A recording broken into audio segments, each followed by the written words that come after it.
যেদিন 8 তারিখ রাত বা 9 তারিখ সকাল যে ঘটনাটা ঘটেছে তার সাথে সাথেই আইএমএ নজর রেখেছে।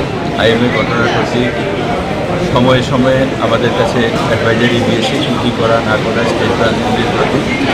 বড় আকারে যে বিক্ষোভ সেটা আজকে হচ্ছে, আজকেই আমরা কাজকর্ম বন্ধ করে দিয়েছি। এটা একটা ইমার্জেন্সি সার্ভিস, সঙ্গে সঙ্গে বন্ধ করা যায় না। মানুষের যে সমস্যাগুলি সেগুলির প্রতিও আমরা গুরুত্ব সহকারে দেখি, সেজন্য এটা অবশেষে মোটেই নয়।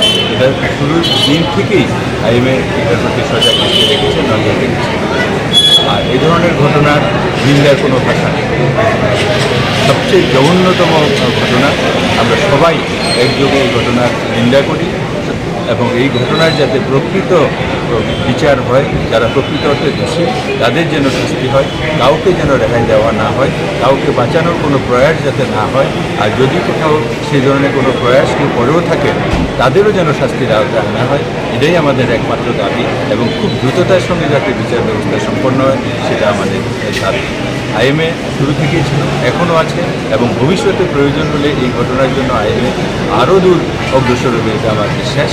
এবং আমরা আইএমএ ত্রিপুরা স্টেট ব্রাঞ্চ থেকে যে পদক্ষেপগুলি নিয়েছি, এটা আজকে সকালে আমাদের কর্মবিরতি কিন্তু আমরা ইমার্জেন্সি সার্ভিসটাকে চালু করেছি। প্রথম আমরা যাতে মানুষের অসুবিধা হয় সেটা আমরা দেখিনি। এটা আমাদের উদ্দেশ্যও নয়, আমাদের উদ্দেশ্য একটাই, এটা হলো বিচার ব্যবস্থা যেন দ্রুত সম্পন্ন হয় এবং বিচারের আওতায় যেন প্রকৃত অপরাধীদেরকে আনা হয়, সেটাই আমাদের একমাত্র উদ্দেশ্য। মানুষের হয়রানি হওয়া, ভোগান্তি হওয়া, পেশেন্টের কোনো ধরনের কষ্ট হওয়া, এটা আমাদের কোনোভাবেই উদ্দেশ্য নয়। সেই জন্য আমরা ধীরে ধীরে কাজটা শুরু করেছি যাতে কারো কোনো অসুবিধা না হয়। বিকালেও আমাদের রেলি আছে, ধর্ম আছে। আমরা রবীন্দ্রভবন থেকে আইএমএ মাননীয় প্রেসিডেন্ট সঞ্জয় কুমার দেববর্মা স্যার তাকে বলে দিয়েছেন, আপনাদের কাছে তথ্য দিয়ে দিয়েছেন কোথায় থেকে আমরা কোথায় কোথায় যাবো। রবীন্দ্রভবন থেকে শহরের বিভিন্ন পথ পরিক্রমা করে আবার আমরা রবীন্দ্রভবনের সামনে আসবো, অর্থাৎ আইএমএর সামনে আমরা আসবো। সেই কর্মসূচিগুলির মধ্যেও আপনারা থাকবেন। সমগ্র ত্রিপুরা শুধু নয়, ভারতবর্ষ শুধু নয়, সমগ্র পৃথিবীর মানুষকে জানতে হবে যে এই ধরনের জঘন্যতম ঘটনা পুনরাবৃত্তি করার কারণে যেন কখনো দুঃসাহস না হয় এবং এই ধরনের ঘটনার যেন প্রকৃত বিচার হয়, সেটাই আমাদের এখন। আজকে যেহেতু ওপিডি বন্ধ না, রোগীদের জন্য আমাদের emergency care service, trauma care service একদম পুরোপুরি আছে। শুধু পুরোপুরি নয়, বাড়তি আছে। আমরা ইমার্জেন্সি ট্রমাতে আরও কিছু ডাক্তারবাবুদেরকে বসতে দিয়েছি, আরও কয়েকটা চেয়ার টেবিল দিয়েছি।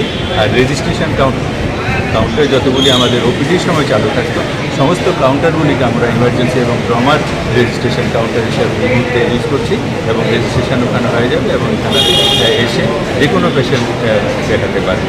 তবুও রাজ্যবাসীর কাছে আমাদের অনুরোধ থাকবে, যাদের এই মুহূর্তে একেবারে প্রয়োজন নেই, মানে ইমার্জেন্সি নয়, দুদিন পরে হলে হয়, ওনারা যেন মঙ্গলবারে আউটডোরে আসেন, কারণ একটা ভিড় তো থাকবেই।